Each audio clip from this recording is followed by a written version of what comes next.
For trauma survivors, it's more than just having too many options available that's stopping them from being able to make decisions. It really goes much deeper. Um, there's an emotional component to their inability to make decisions and why they're getting stuck in this analysis paralysis. You see, for a trauma survivor, because they've been hurt in the past, they find it difficult to trust. Uh, they find themselves gripped with fear. And so the emotion that tends to make it very difficult for them to move forward and to make a decision and to get unstuck is that sense of fear. It's a dread that's constantly on them. Their thoughts are something bad is going to happen, something will go wrong. So they feel that whatever choice they're going to make, uh, whatever step they're going to take, they're going to face calamity. Something is going to hurt them, and they're afraid of being hurt again. And they find themselves unable to cope with the many pains, difficulties, and disappointments that befall them in their day-to-day life. But they also find themselves so frightened to take a step because of their belief that they won't be able to cope, that they find themselves stuck and they won't move forward. And so you may be able to relate to that feeling of, if I do this, I'm in trouble. If I don't do this, I'm still in trouble. It's like darned if I do, darned if I don't. And so as a survivor, this can affect your daily life, not just in something simple like getting a brand of peanut butter selected, but in your overall bigger life decisions. Because all of us have to make a lot of decisions. In fact, in a day-to-day basis, we're making thousands of decisions. But in your case, you may have big life decisions that you have to make, choosing between two job offers, deciding whether to end a relationship or how to end it, determining if an expensive educational program or a degree is going to be worth it and help you to get to your desired field or job. Choosing between having a medical procedure or not taking any medical action, deciding whether to confront a friend or family member who's hurt you or wronged you, determining whether to lend money to a friend or family member, choosing whether to relocate to a new city or a new country or to stay in your hometown, deciding whether to continue funding a struggling business or to withdraw an investment, or if you want to invest in a business and start something in the first place. There's so many big decisions to make. So if you find yourself stuck, tonight I'm going to help you to learn how to overcome your difficulty to make decisions and how to actually make good decisions. So what we have to understand behind the feeling that a trauma survivor cannot cope is truly a heightened sensitivity. For survivors of trauma, they have more sensitivity oftentimes to pains, difficulties, disappointments that many people experience. And so whereas a person who is healed, mentally healthy, may view a day-to-day disappointment like not getting a contract or being passed over for a promotion. They may view something like that as not more than they can handle. So whereas they may feel some disappointment, they're ultimately able to move on, to move forward, and to continue to thrive in life. Whereas for many trauma survivors who have gotten passed up for promotion will become a very big rumination. And so they'll get started on ruminating and going and turning this over and over in their heads and wondering why, what could I have done? What was it? Why, what is it me? And then going into very low self-worth and self-blaming, right? And so for those survivors, just a simple no turns into I'm not worth it, I'm not worthy, which, as you can imagine, is very painful to their system. Just being given a work assignment that feels overwhelming, because of the survivor's lack of ability to be assertive and to set boundaries. They instead become overwhelmed and resentful of others for not respecting what they feel people should understand the boundaries are. But as you can see, they've never used their skills of assertiveness, or maybe they haven't developed the skills of assertiveness. So they're living in a world that is supposed to operate to be sensitive to their sensitivities, but they don't have the assertiveness skills to assert where the limitations are in a way that's healthy and amicable. And so they just take it and take it and take it and take it until they snap. And then when they snap, they ghost, they disappear, they run away, or they yell, they become angry, mean, harsh, or even violent. So they know the two extremes, which are take the pain, take the pain, take the pain, suffer in silence, or to just snap and do something very extreme in order to cope. So going through an exhaustive cycle like this and having to deal with every difficulty in this manner, it's difficult for a trauma survivor to feel confident moving forward and taking steps and making decisions for themselves. And so if you find yourself like this, you should analyze why it is that you are so sensitive to pain, to rejection, to disappointment. Because isn't it true that all of us have to face pain, difficulty, disappointment, rejection? So why is it that you are so sensitive to it? On a physiological level, when we feel acute stress, we get a shot of cortisol to our system, and that hormone will actually act as a pain inhibitor. It's like a natural painkiller. The problem, though, is if you live in a constant state of dread and fear, then you're always getting cortisol, which means you're getting too much cortisol to your system, which is going to have adverse health effects. But among the many things, it actually causes a heightened sensitivity to pain. So now, when something goes wrong or you experience a disappointment, whereas another person with a regulated system would say, hey, it's going to be okay, you're saying, no, this is the worst thing I could possibly feel. This is the worst thing I could possibly imagine. You can't handle simple rejection, simple disappointment, simple day-to-day pain, because your system physiologically is actually hypersensitive. So how do we get out of this rut where we're so afraid, and we're afraid because we're so sensitive, and we're so sensitive because we're so afraid, and it's releasing too much hormone, which causes us to be too sensitive, and being so sensitive makes us more afraid, right? So how do we get out of that cycle? Well, we have to stop living in constant dread, but that could be easier said than done, right? We really have to go down to the base level, which is our beliefs. Many survivors believe that if they continue to live in dread and live in fear, they're actually keeping themselves safe. At the base level, they feel like their anxiety is their saving grace, because they say, hey, well, I'll be ready for the next thing that happens. I don't want it to catch me off guard. That's the worst. The worst is if it catches me off guard. And so they're constantly in this state of hypervigilance, trying to search and wait and anticipate the next bad thing that's going to happen.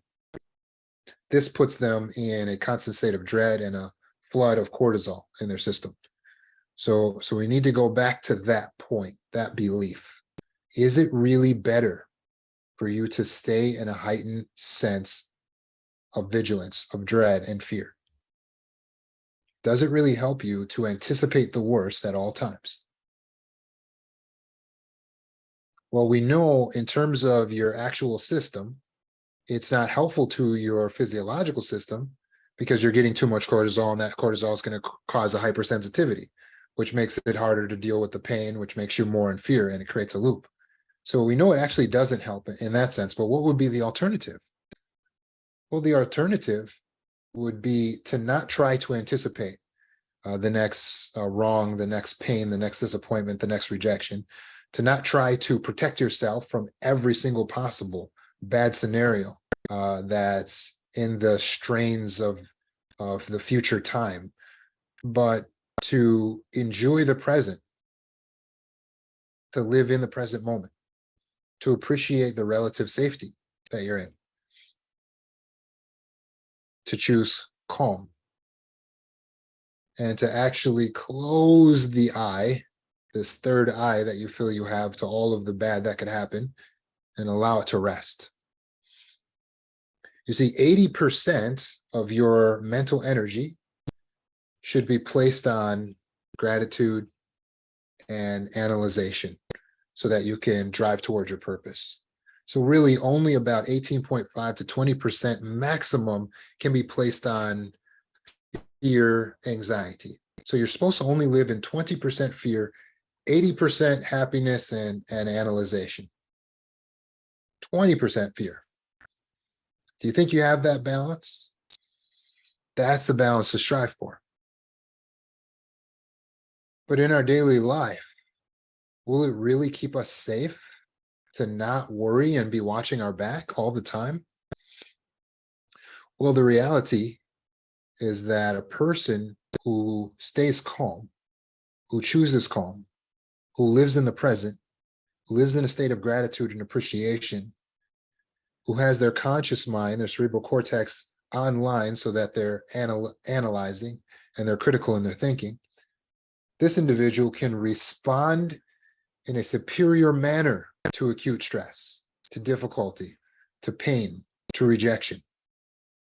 Again, a person who stays in a state of calm is better prepared to handle a disaster. Why? Well, what happens when a generally happy person, a calm person, experiences a disappointment? They take it on the nose, so to speak, don't they? They say, oh, well, that's disappointing, but that's okay, because I still have all of these things that I'm grateful for and appreciative of, and I still have my unlimited potential. And they start to focus on the bright side, specifically what they can control, what they can do, how they will still be victorious in the end, focusing on their purpose, believing they're still important. And so their system is able to cope because they don't have the heightened sense of stress all the time. Then the cortisol levels are balanced. So just that little bit of cortisol that they are going to receive when something goes wrong actually helps to inhibit the pain. And meanwhile, they get to live in happiness and peace, calm and stability every single day. So when something does go wrong, which inevitably it will for everyone, they're able to handle it and be more resilient, get over it quicker. Whereas the person who's always in hypervigilance, what happens when they experience an acute stress, a disappointment, a rejection? Or remember, they were always, oh my God, it's going to be bad. It's going to be bad. Oh God, why am I having panic attacks? Oh my gosh. Oh, I'm so stressed. I'm so nervous. I just think something bad's going to happen. I just think something bad's going to happen. And then what happens? Well, eventually for everyone, something bad does happen. And then what do? Oh no, I can't handle it. And they go dysregulation and they do something extreme. Okay, I got to take drugs. I got to ditch this person. I got to leave my spouse. I got to leave my children. I got to fight. And they do something extreme to an acute stress. Why? Because they can't handle it on top of all of the stress they live in. So does living in all the stress, the hypervigilance, actually keep you safe? No. Living in hypervigilance is actually dangerous. So if you want to be able to make good decisions, you must first start to change the beliefs that are keeping you arrested. Hypervigilance does not keep me safe. Hypervigilance is more dangerous than being calm. It doesn't mean we never care or watch out for anything, but just keep it down to 20% stress and anxiety so that the other 80% can be used on enjoying your life and moving towards your success in your future. So how can you become a master at making good decisions? Well, let's look at people who have no difficulty making decisions. A person who has no difficulty making decisions is skilled at being objective. To be objective means to be able to make a choice not influenced by personal feelings. To be objective is to make a choice without being influenced by personal feelings. So you must choose to be an objective person. A person who has no difficulty making decisions is objective in the way they think, in the way they live their life. They're non-emotional in their decision-making process. So when you remove your emotions from making a decision, it's like removing the clouds from a stormy day and allowing the sun to shine through. Likewise, when you take emotions out of a decision, suddenly the decision can become so much more clear. If that's the clarity you seek, then you need to remove the clouds of emotions and personal feelings that are getting in the way of you being able to let the light shine through. So what is the question that an objective person asks? Well, of course, what is my objective? What is my objective? So one of the first things you want to do when you have a difficult decision to make is identify your objective.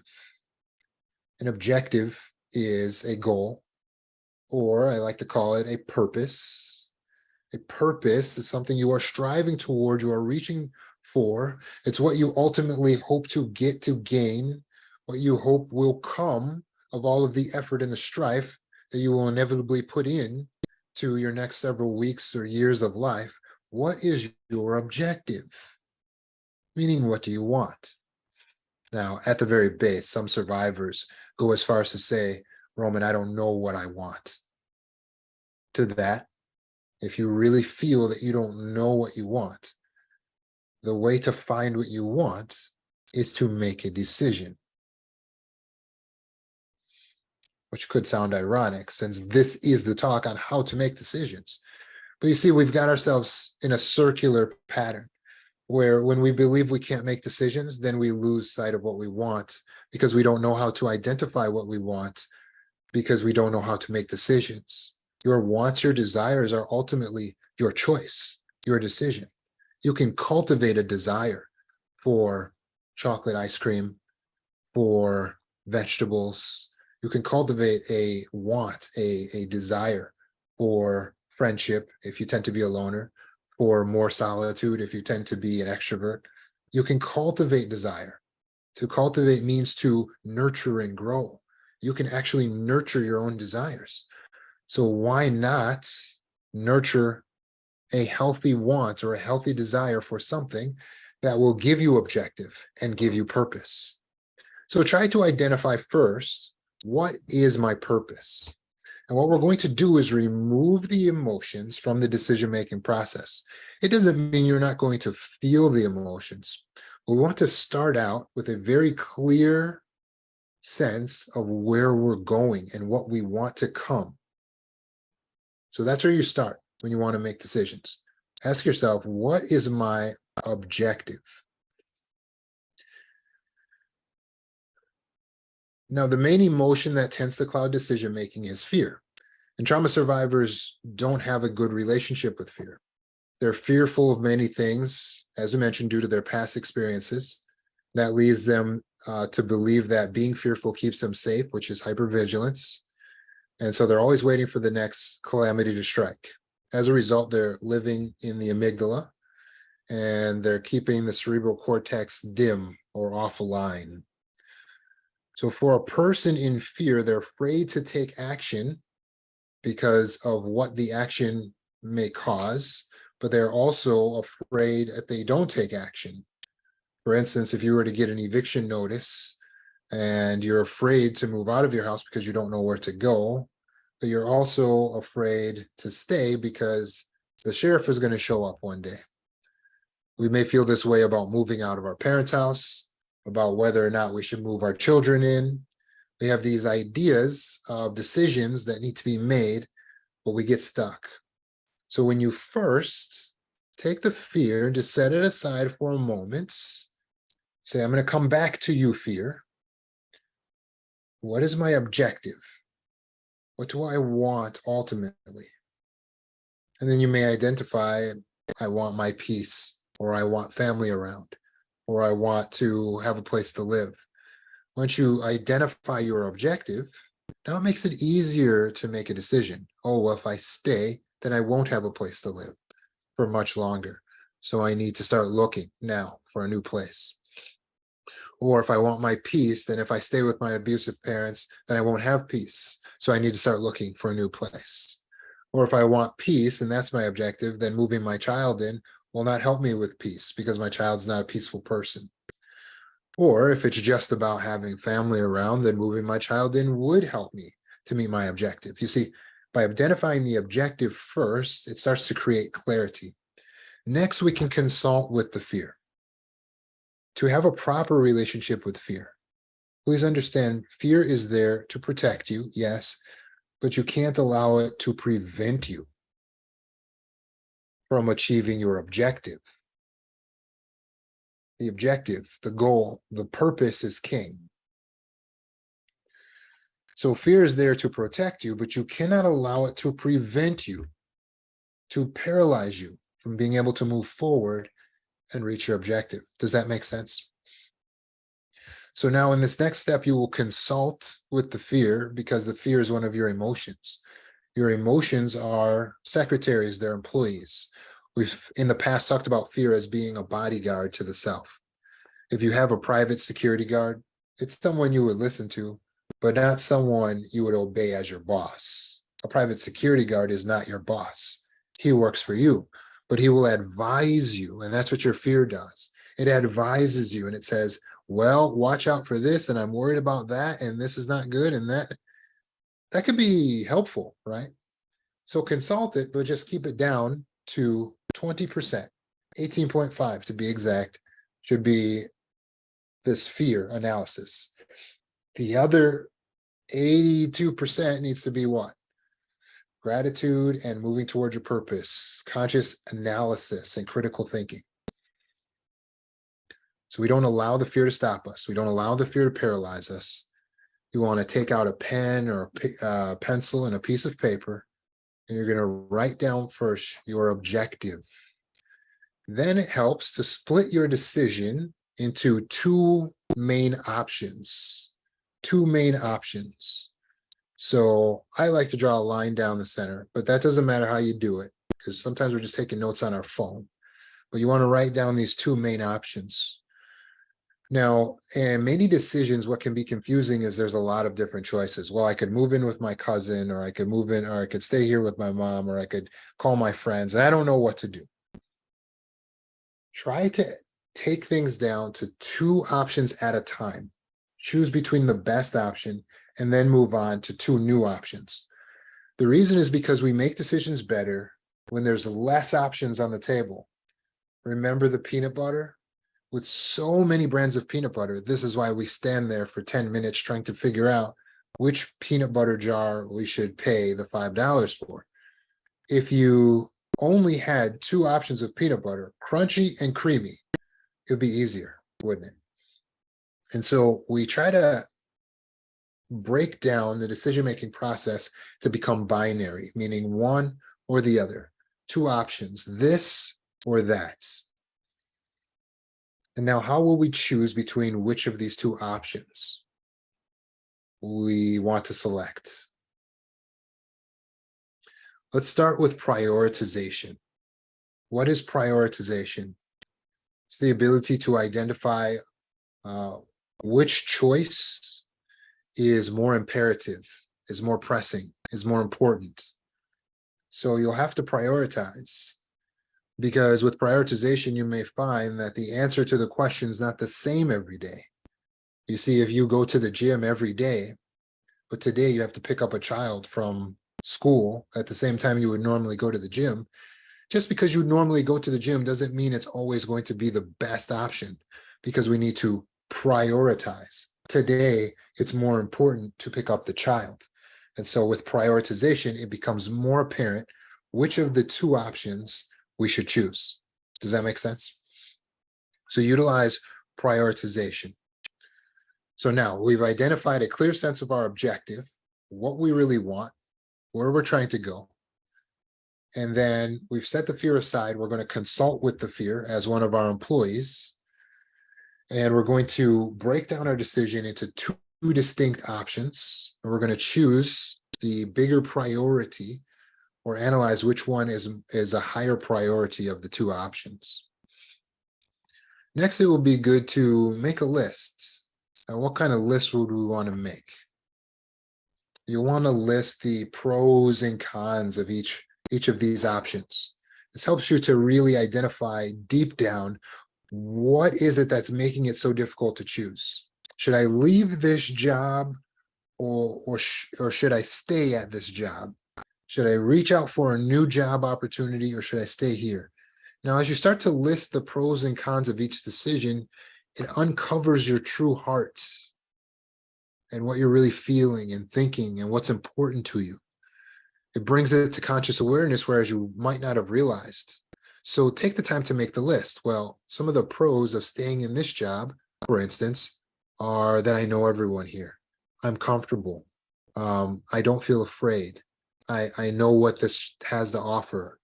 And then you realize, wow, this all comes down to comfort. And then you look over here and you say, well, what are the pros and cons of leaving and going to a new job? Well, this new offer I have on the table offers more money. Well, the new offer I have on the table will help me to accomplish my dreams and my goals and my purpose. Suddenly, one starts to become more clear once we've listed out, right? The reasons, the pros and the cons, the fors and the againsts of each decision. Any belief, any decision we make, it helps for us to have evidence. And so listing out what the basis, what the arguments are that support each side allows you to basically have a conversation with yourself, a debate. And this is why we're removing your personal feelings, but we're consulting them. We're just taking them to the back or putting them in the back seat. And then we're going to consult with the feelings when we're making our list. We say, how would this make me feel? Well, this makes me more happy. Or this decision would anger me or make me feel sad. And so now, consulting with the feelings, we've got a good advisor, a good guide to let us know which of these options that are available will ultimately be superior. So now you've prioritized, you've broken things down into one or the other. Once you've made one decision, you may need to make several other subsequent decisions, right? So it's like, okay, I will go to college, but which college, right? And then it's like, okay, well, break it down into its two main choices. Okay, well, I'm either going to do this hemisphere of the United States or this hemisphere.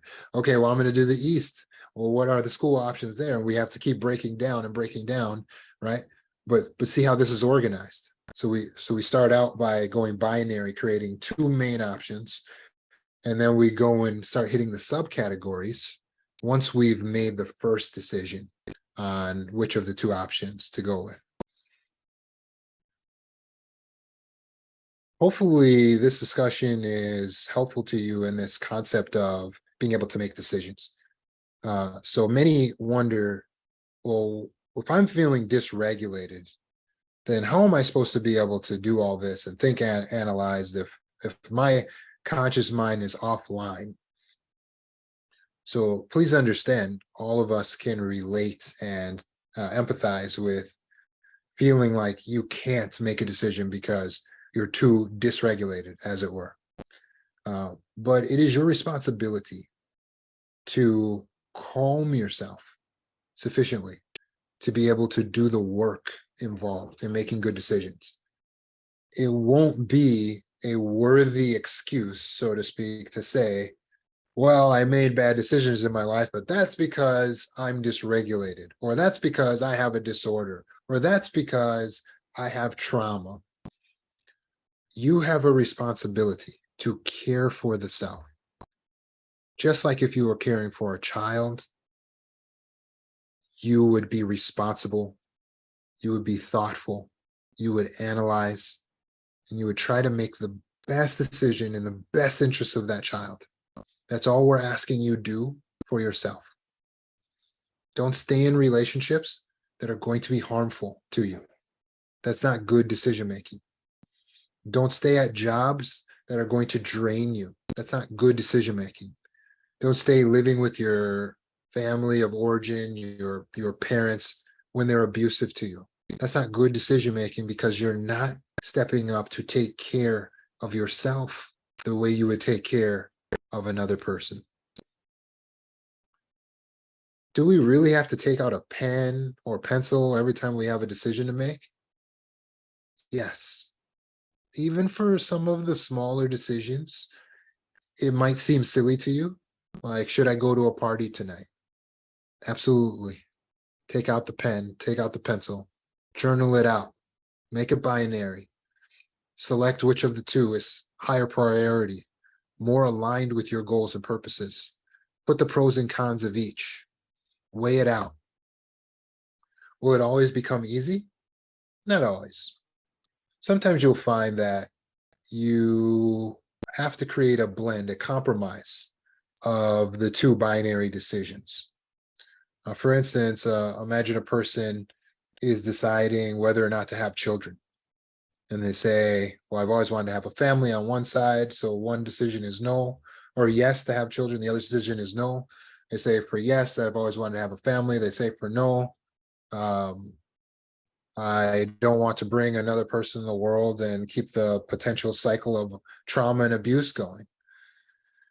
They may find that there is some space for a compromise in their decision as they start to weigh out both sides. And they say, well, which is higher priority? And they say, well, both are really important to me. You may find that they can decide upon an option that gives them a little bit of each.